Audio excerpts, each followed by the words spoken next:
For 60 years, I held a burning anger and hatred inside of me toward my dad. It was killing my happiness and showing up in my love relationship in destructive ways that simply would have ruined it. The fire in me eventually became too hot for me to live with anymore. Today, I'll tell you the story of how I finally broke free of my pain. Hello, I'm Marvin Glenn, the Singing Sage. Just in case you're here with me for the very first time today, please hear these two statements before we begin. All of my videos are offered to you on the basis of what if. Because I am also always evolving and learning, I ask that you always and only depend on your own inner divine presence to verify my statements and stories before you accept anything I say as the truth. In other words, ignore your programmed mind and depend on how you feel in your heart and your gut. The second statement is this: the one foundational truth on which all of my songs and videos are happily based is this: none of us on earth are exclusively human. We all are also infinite, non-physical, or spiritual creators, using human bodies to create, enjoy, and learn from our experiences and adventures here on earth. Thanks for listening. To get the picture of a bit of my early life, I'd like to share that part of my story with you. It's a story I no longer identify with, and this video is about how I broke away from my story. That is, away from my ego, and about how I am living today. Obviously, my dad was a very important person in my life. Important, yes, as my dad, and also as an emotional force that ultimately helped me make myself into who I am today. For most of my life, I saw him and felt him as a mean SO. So he was a good provider for us, his family, but he was an emotional cripple who couldn't express any of his emotions, including affection and love for me. He couldn't praise me as a growing child for anything I created. I couldn't please him no matter how hard I tried. During that early stage of my personal, intellectual, and spiritual development, I was still needing his approval and validation. I felt that if he loved and approved of me, that I must be special and appreciated. I believed feeling that way would make me happy. I always hoped he would say to me, "Well done, Marvin," but it never happened, at least not that I can remember. I know this may seem impossible, but it's because he had his own inner demons that simply couldn't be satisfied or loving. I'm so glad now that I have finally matured into being the self-confident being I've always actually been. And now I don't need anyone's approval or recognition to be secure and happy. That's a wonderful way to be. I imagine you'll agree that for thousands of years, most of us have been promising ourselves that when we have children, we will never treat them the ways our parents treated us. Of course, anyone with some life experience under their belts knows that most of us have utterly failed to live up to that promise. Well, that's what happened with my dad. His dad left their family when he was 14, and his mother, 2 sisters, and a brother expected him to support and care for them. I can only imagine the anguish, resentment, and anger he must have felt toward his dad while growing up.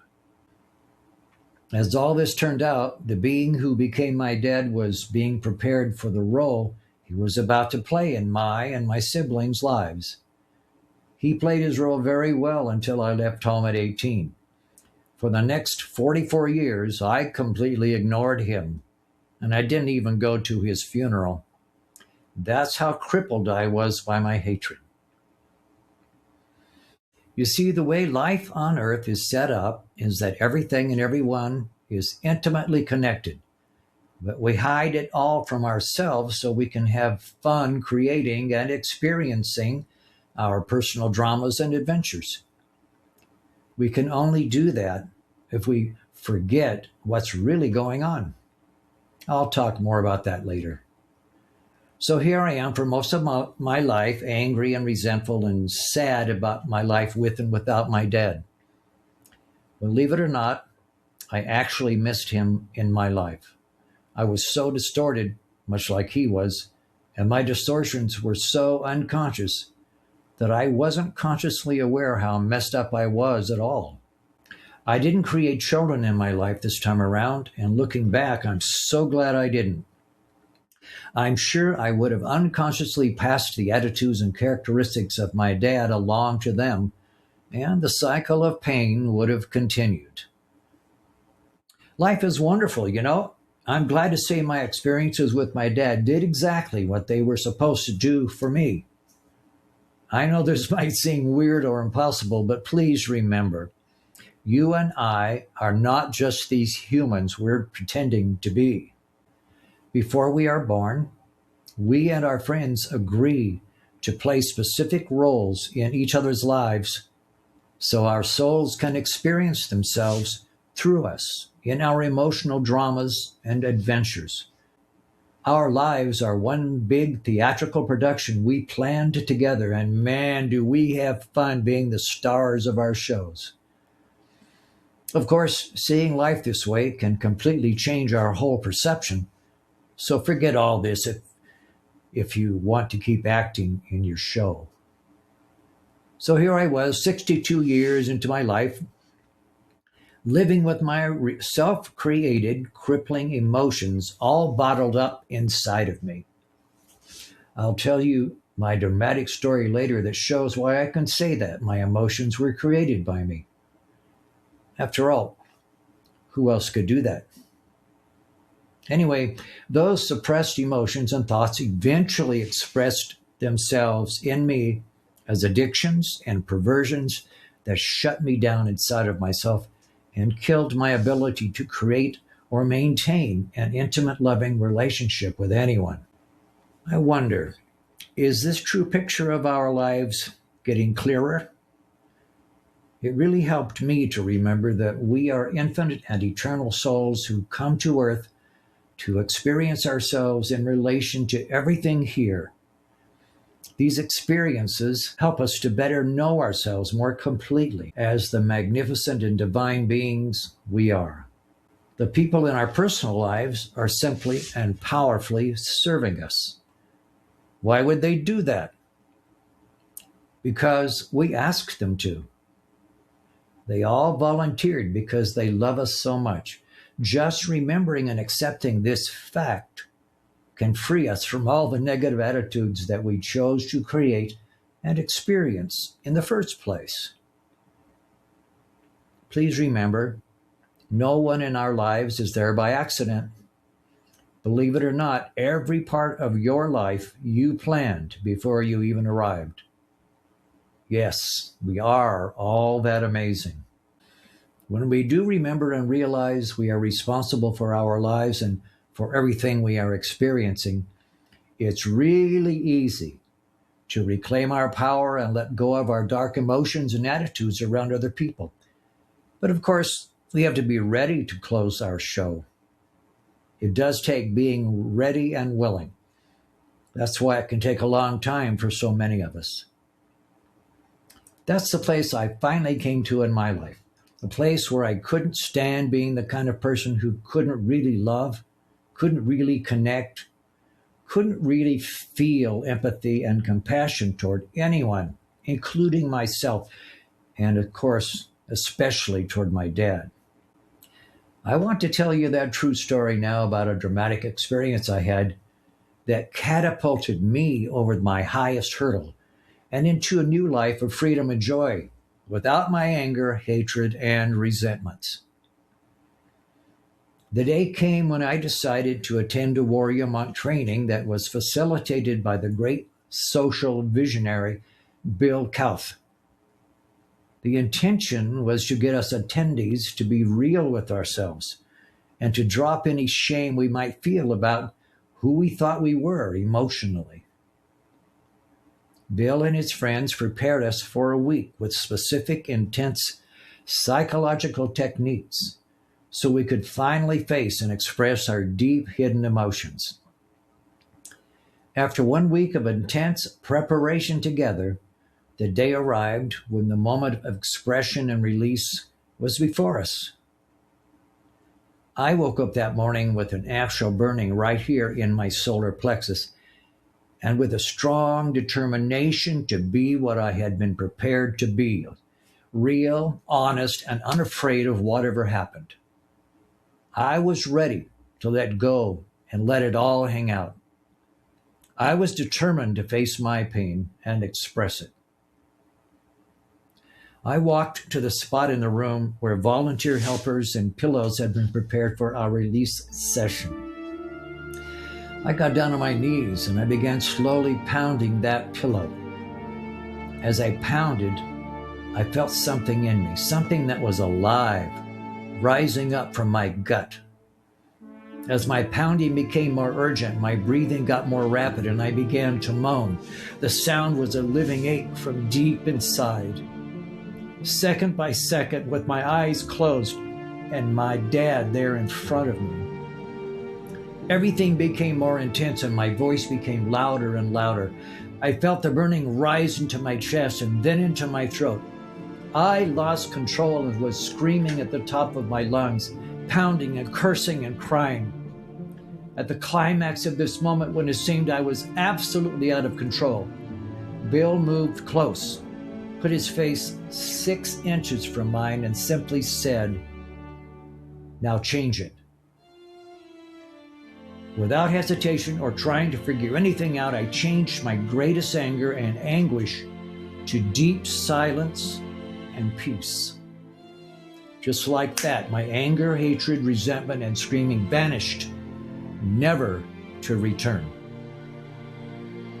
From that magnificent moment on, I'm happy to say I've been free from my biggest lie, that I am a victim. That I am a victim because things beyond my control happened to me that made me the way I am.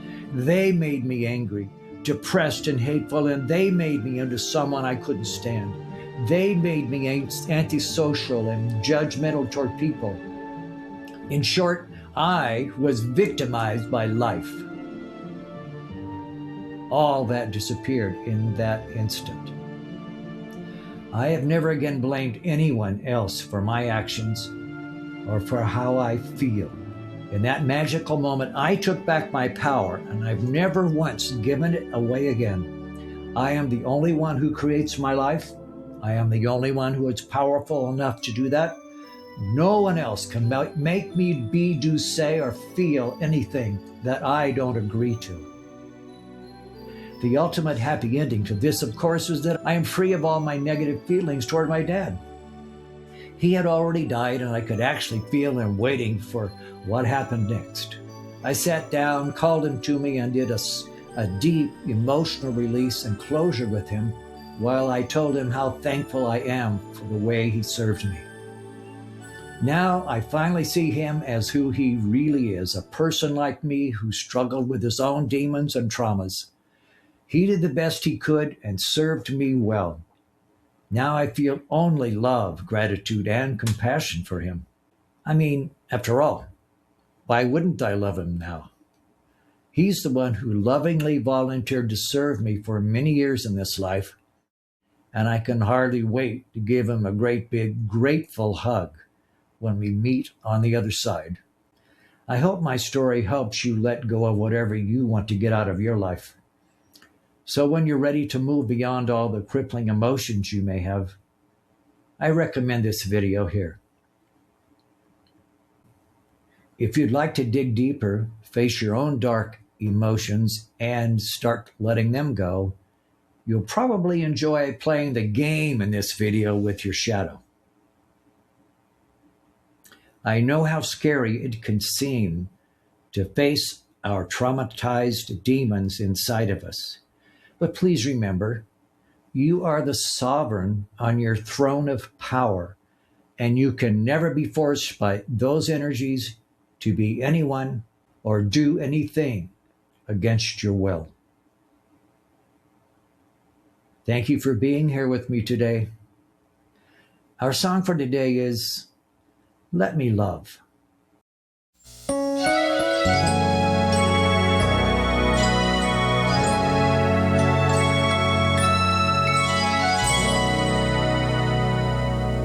There's a river flowing gently through the valley of my soul. I am carried by the current, I can't resist the flow. In the air I hear the echo of an eagle's canyon call.